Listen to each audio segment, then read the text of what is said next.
Hello, friends.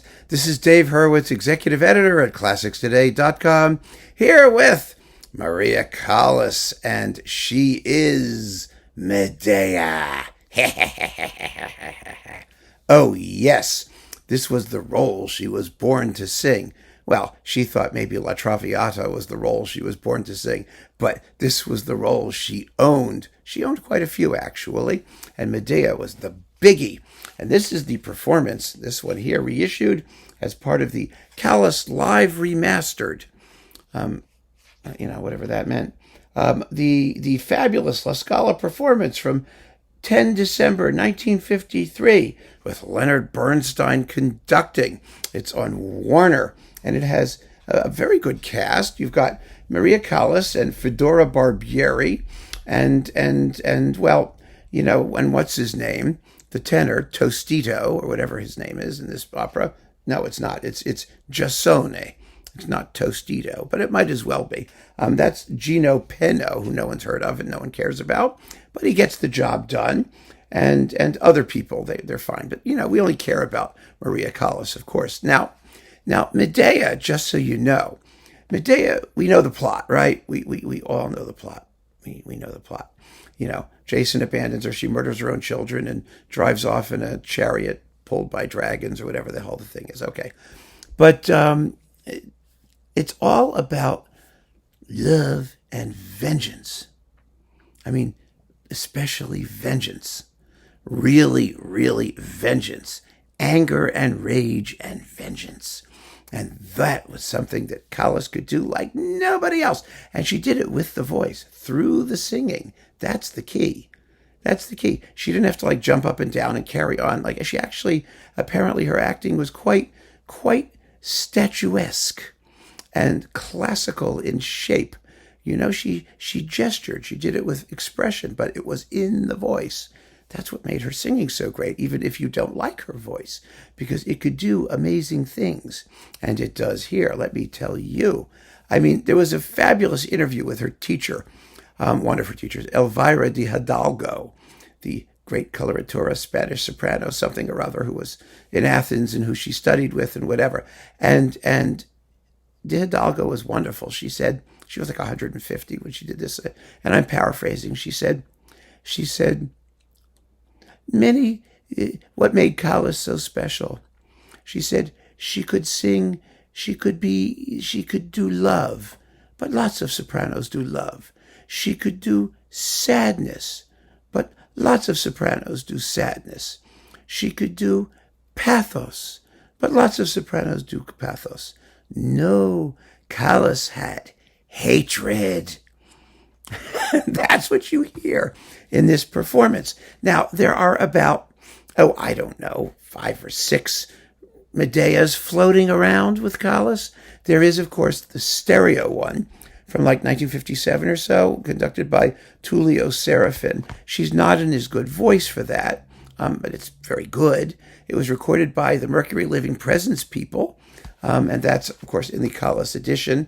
My colleague and opera genius, Bob Levine, says that the best all-around Medea probably is the Dallas one, conducted by Nicholas Roscigno, with John Vickers as Tostito, or Jason Giassone, whatever his name is. And that one is in just horrible, awful, terrible sound. It's unlistenable, not for opera people. And that brings up the salient point that I want to make about this particular recording. And it's something that we need to talk about generally, which is historical recordings of operas, especially historical live recordings of operas. And I got to be a little dogmatic here, all right? This was recorded live in 1953. How it was recorded live, we have no freaking clue. I mean, someone taped it somehow, right? And we've got, let's see, what does it say here? There's the thingy here, the apologia, that says that under the volcanic direction of Leonard Bernstein, we feel the historic importance of this record nearly, mind you, they're hedging, nearly makes up for the inherent defects of a live recording. Well, it's not the defects of a live recording, it's the defects of a recording made live that never should have been made in the first place. That's the point. It's a pirate. essentially. So you get what you get. And opera people, who are completely out of their minds generally, don't care how bad the sound is. They only care about the voice. If you can't hear the orchestra, it doesn't matter. The orchestra is just a little blob of accompanimental noise in the background. That's okay. They sit there with their libretti and they listen to the voice. Now, the sound can be so bad that you can barely hear the voice. I mean, there are certain elements in a performance that people fixate on,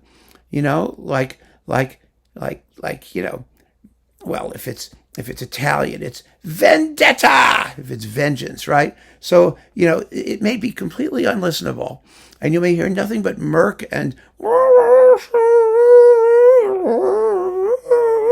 then all of a sudden, 3 hours into it, you'll hear this god-awful shriek, vendetta!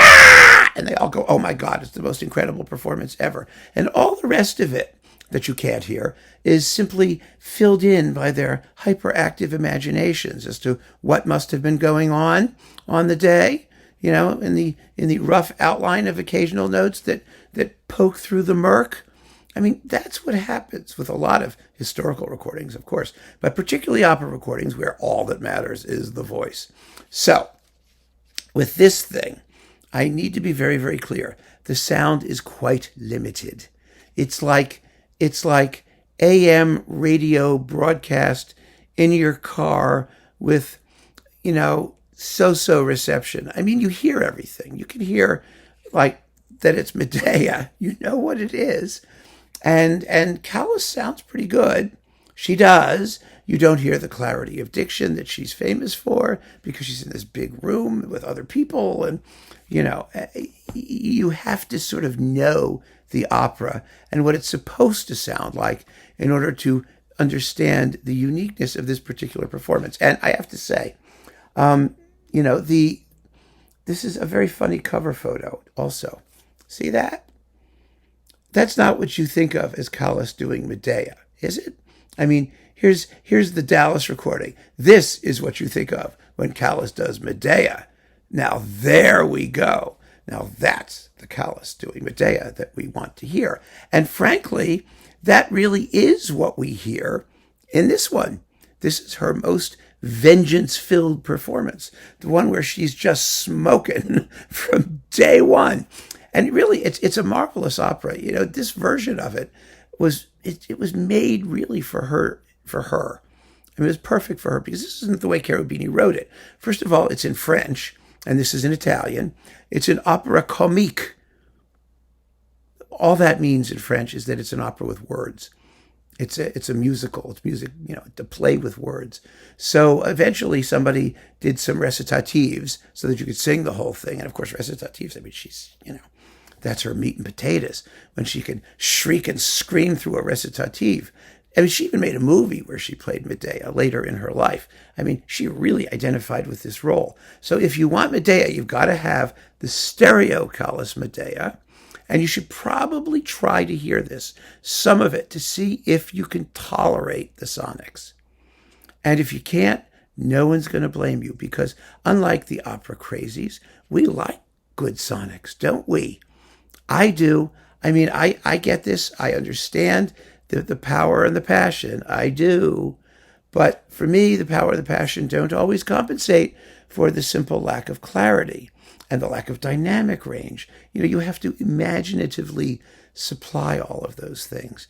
And whether those things were there on the day, well, nobody knows. So this is the conundrum we face in dealing with the legacy of Maria Callas, in dealing with historical recordings generally, and dealing with historical opera recordings in particular. And so I wanted to talk about this as an exemplar of all of those conundra. And I leave it up to you to make your own way through the world of historical opera recordings. Good luck, and keep on listening.